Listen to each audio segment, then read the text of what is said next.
Hey, good people, how you doing? Welcome to the Armchair Analysis. This is Michael Kwambo, and joining me on the other side is Kibui. But how you doing, Kibui?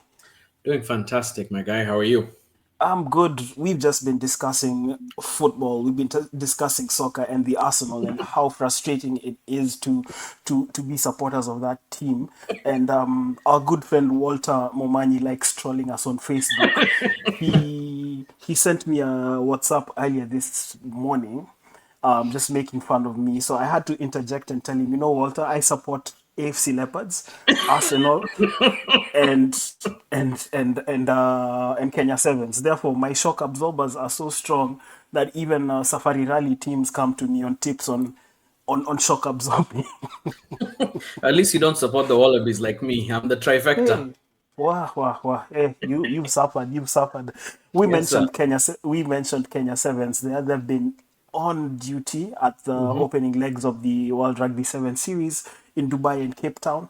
We never got to review their performances in Cape Town. Stuff happens. This is life, man. But we have an opportunity now. They Yep. finished, was it ninth or 10th? I can't. They finished 10th in Dubai. I thought it was a decent run out for the side, considering there were seven debutants on the side. Yep. I agree. I think we talked on the last chat and the last analysis. I said one win would be good. They got two. They almost snuck a couple more. So I was really happy with the performance of the team and the performance of all the players.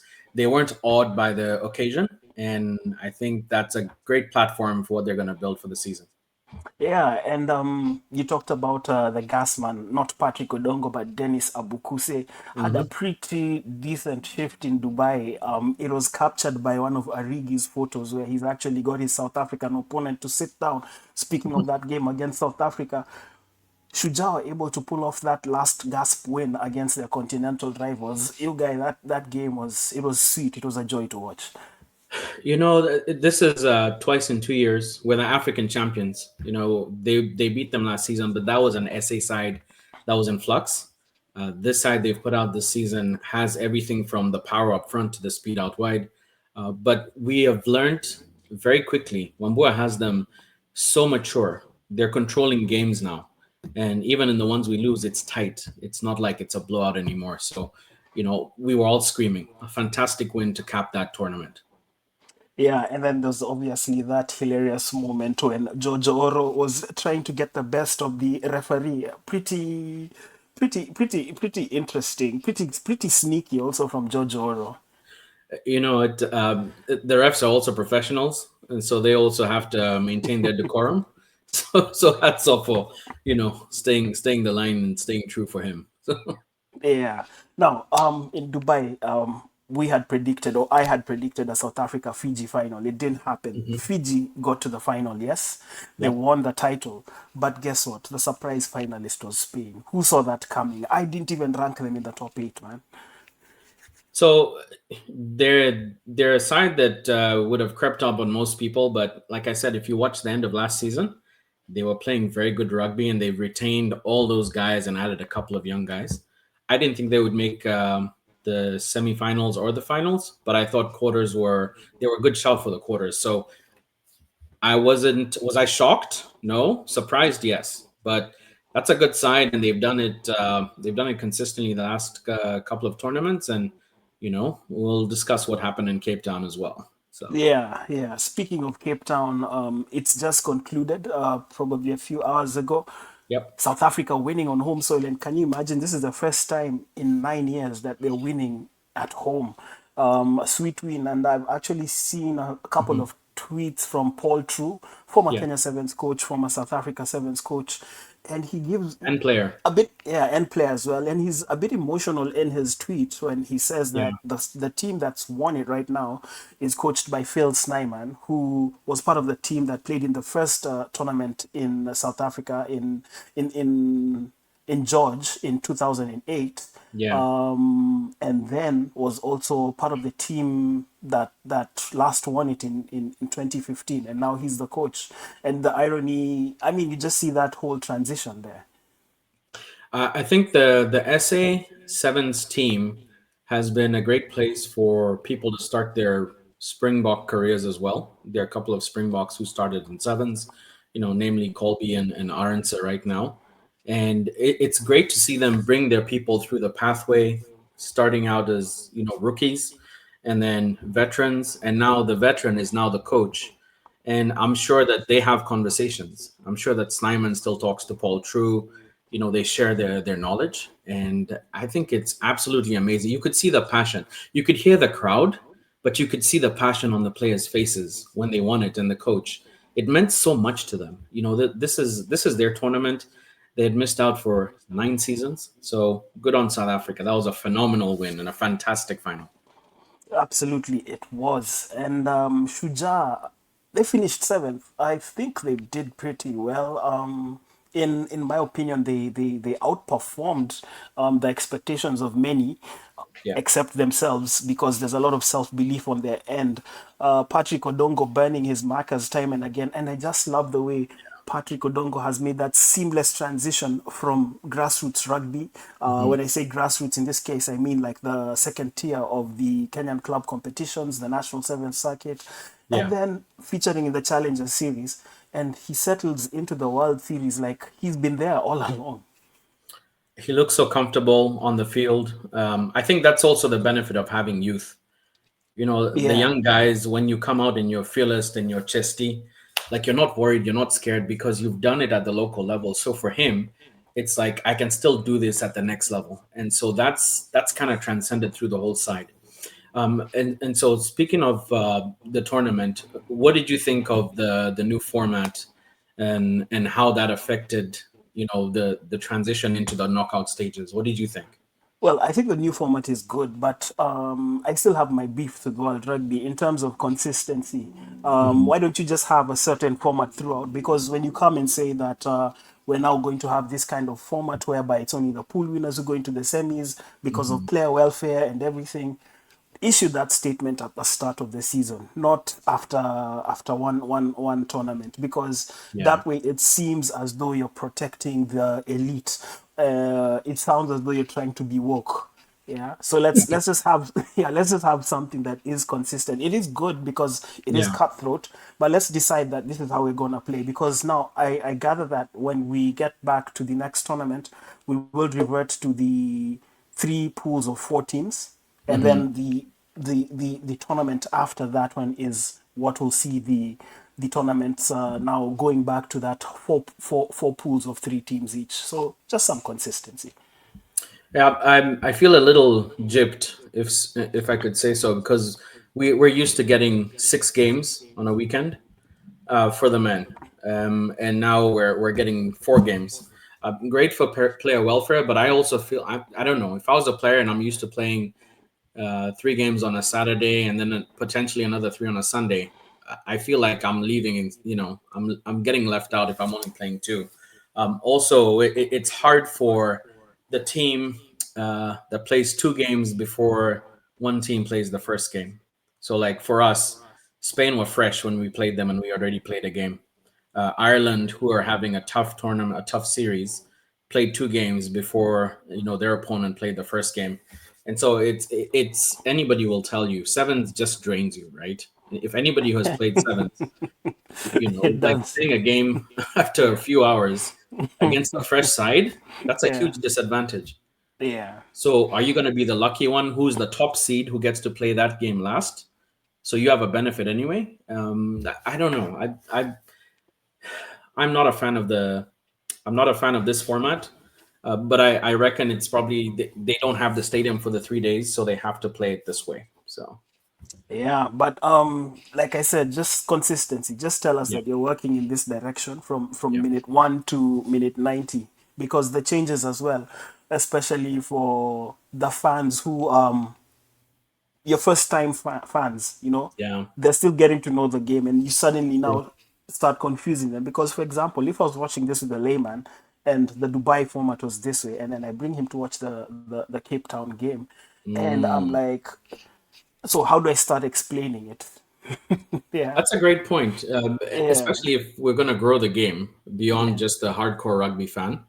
Um, I think consistency is key in bringing fans in and helping them understand the game and the format as well. So I think that's a great point that you bring up there. Yeah. So let's look at Shuja and how they played in Cape Town. They Sure. started with that 1912 win over Australia. They lost narrowly to Spain 14-7. Hmm. Fell to Argentina in the fifth place semis, and then defeated the United GB. Kingdom, sorry, Team GB, Hmm. 32-17. That was a comprehensive result. Yeah. Overall, it looked like a good performance. Managed to get some clips of Kevin Wambua, who actually is calling on his boys to be ruthless. And for one of the co-captains, Samuel Asati, Hmm. I like that he's looking at it as a project and saying that they're ticking the boxes. And I mean, Yeah. there's so much vision, there's so much focus from that leadership group of Asati and Oro, aware that they're newbies in the World Series and saying, we're not going to Mhm. get to the top in one day. So let's just keep ticking the boxes. And I think they've outdone themselves in the opening two legs. I agree. They've got two wins this weekend, and two wins against core sides who have been in the top tier. So it's impressive to see the growth, not just in the first game. I think finishing a tournament is also one of the tougher things, especially when you're in a fifth, seventh place playoff. We pushed Argentina close, and we'll discuss that game. What did you think of how that game turned on its head? What did you think of that? I I think think, that was a key moment in our tournament series for the weekend. yeah, So what did you think of that game? I think that it's like you said, key moment, also a key learning curve for the players because it's all about decision making. Yeah. A few wrong decisions there that caused the game to turn on its head, but it's early in the season, and I believe that the team, the technical bench, have enough time to review that and to Mhm. work on. I think it's more in terms of you knowing how to play the game when you're in such kind of positions, Yeah. knowing how to win the game mentally. Because I think in every other aspect we had matched the Argentines, but it's just that Yeah. that's little point, the tipping point where they outdid us and eventually claimed the result. Yeah. And what did you think of that first half against Team GB? Whoa, that is how you should start and finish a game. It reminded me of the Singapore Sevens final in 2016 when Yeah. Shuja just blew apart Fiji. That's Yeah. just, I mean, when you get your opponent, they say never beat a man when he's down, but hey, you're going for the points. Beat Yeah. that man when he's down. Finish him up completely. Because I think how many points did they put in the first half? 22, right? 26. 26 in the first Yeah. half. Yep. Wait a minute. No, it was 22 because it ended 32-17. But Um, I think we had, was it 26? We scored four tries. yeah, four tries. Four We had four tries. tries. We made three conversions. So it was Okay, 26. okay, it was So it's 26. 26-5 because Yeah. they snuck a try in just before halftime. Yeah. Well, that notwithstanding, when you get your opportunities, when you get your chances, take Yeah. them. And I like the way the guys were clinical, and I think that should be the marker in how Yeah. Shuja is to play their games. Don't think twice when you get that opportunity. And my thoughts, I think that's the best first half Shuja have played on the series so far. Agree completely. And even after the second half started, Team GB came back, quick counter punches, and it almost looked like they were going to work something out. And then we found, the killer blow, and we put that game to bed. At the end of the day, it was a convincing win. I felt it was pretty much done at the halftime. Let two quick tries in, but we controlled the next 2 minutes after those two tries and settled down. So that's the most important thing for this side is just to learn how to once you've had a score on you is just settle down, calm things down. Let's play our game. We find the space. Oro and Wekesa are fantastic ball carriers. Um, they are really good at playing counterattack, but they also need to pick and choose those opportunities. We lost the Spain game because Oro chose to try and contest that ruck instead of sitting out and maybe playing the defensive line. So it's picking those options, right, and just making the right decision. But they're learning. And I hope not to see those errors in the next game. It's just that's all I'm looking for is growth. Yeah, and talking about growth, Nigel Amaitsa has been massive Mm. for Shuja. He looked so at home in that victory against Team GB. I was about to call them England. He looked, he I mean, he was the master of that orchestra. That overhead pass, That was out of this I'm world. it's that's something that we see Fiji do, right? So I think if we can integrate that, because it's like if you're playing the game and I'm running outside, I'm like weka weka weka. If I'm shouting weka weka and I'm running on your outside, then I know you're my guy.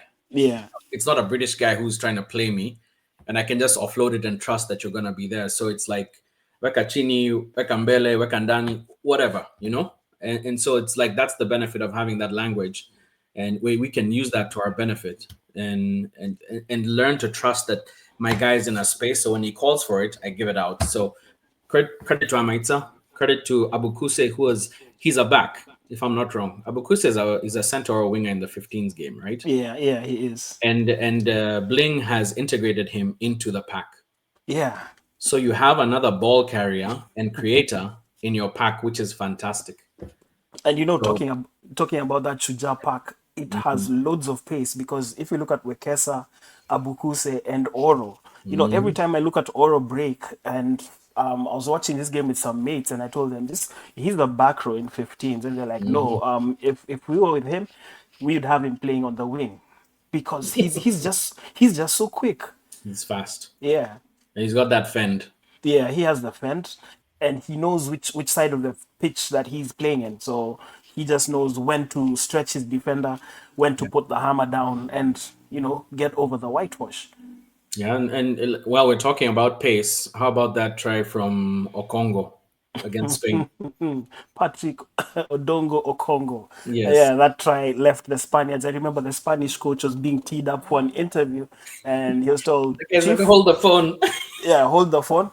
We need to finish this up fast. And Odongo literally, it was from the restart, right? Mhm. And he literally just got the ball, skipped past his defenders, and he was gone.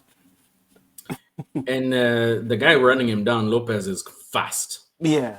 and like he was almost closing. You know those ones. Then you just like when you know the guy has gone, but let me just try it. Show guys I tried. You and, know? and and Odongo's gone, and I think we're gonna see a lot more of that. They just need to give that guy half spaces.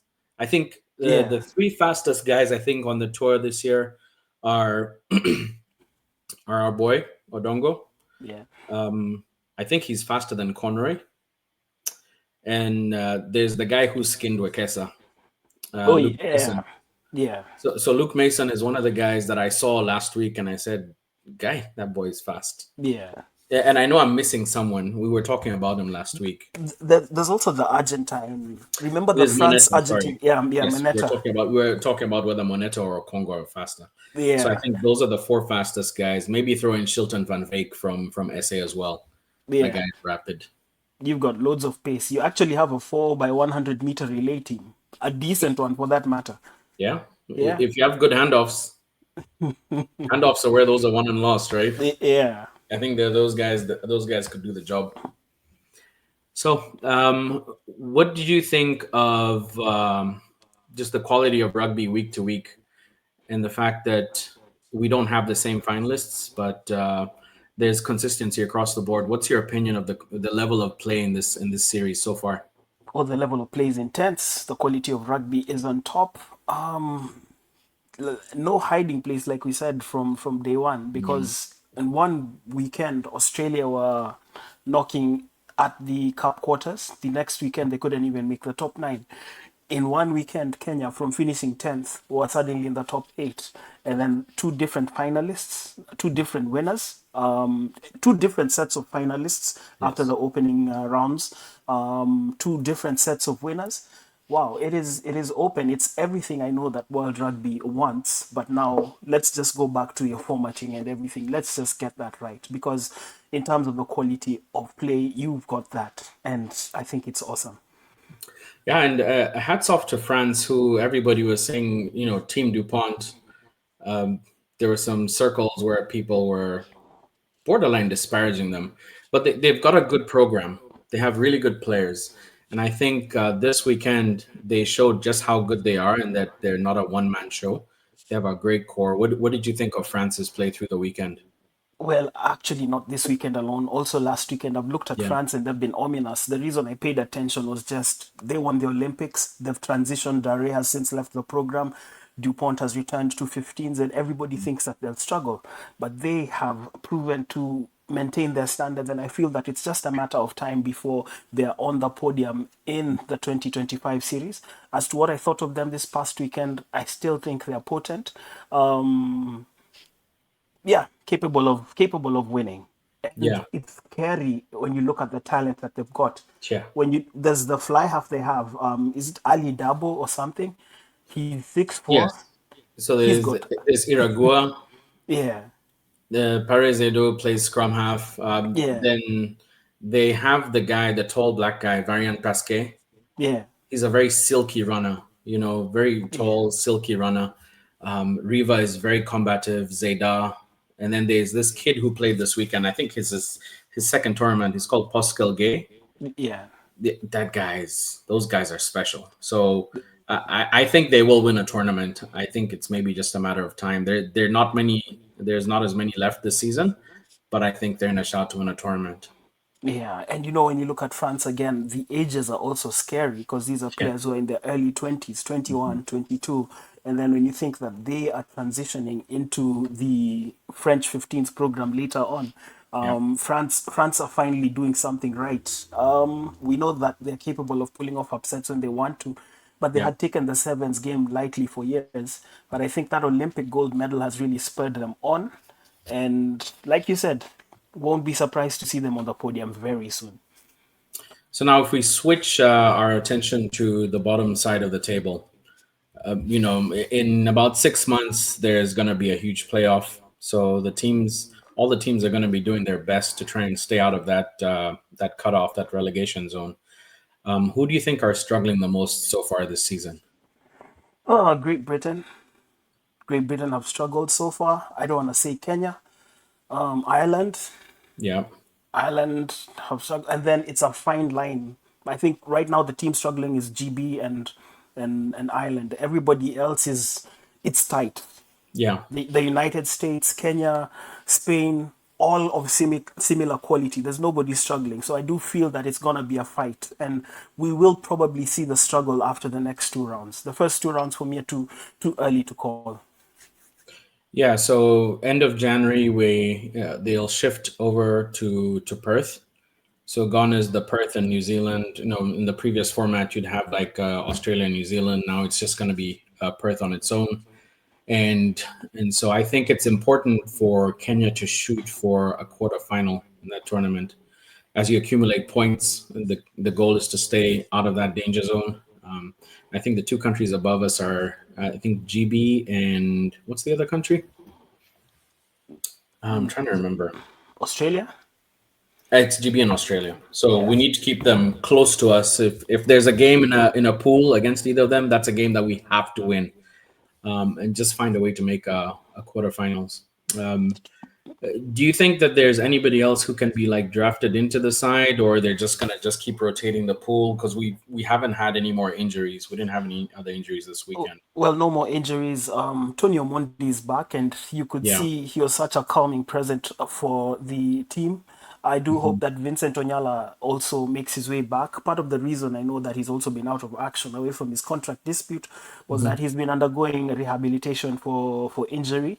Mm, So it would be great to see him back. I feel that with Vincent Onyala back, Brian Tanga is out with a broken arm. I don't know okay. how long it'll take before he recovers, but between those three players, sorry, those two players, Onyala and Brian Tanga, I feel Hmm. they'll make a difference. John Okoth is a long-term injury concern because he broke Yeah. his leg during the National Sevens circuit. That puts Yeah. him out for about 5 or 6 months. That means seeing him towards the end of the series, and yet Yeah. the hard work is being done now. So I think for me, the return of Tanga and Onyala will be such a difference because Okay. Brian Tanga, he is I love calm, Tanga. He's he's a fearless. playmaker. Yeah. He's got bags of pace. He's got an eye for space as well. And then Yeah. we all know the bag of tricks that Vincent Onyala comes along with. Yeah, Onyala's he's such a savvy veteran. He's got great speed. He's got good nous. He's got great instincts. Tanga for me was the guy who was the spark when we didn't have it last season. He's the guy that you brought on, and he found a way to 8:02 make p.m. things happen. So I'd love to see Tanga and Onyala back in the colors.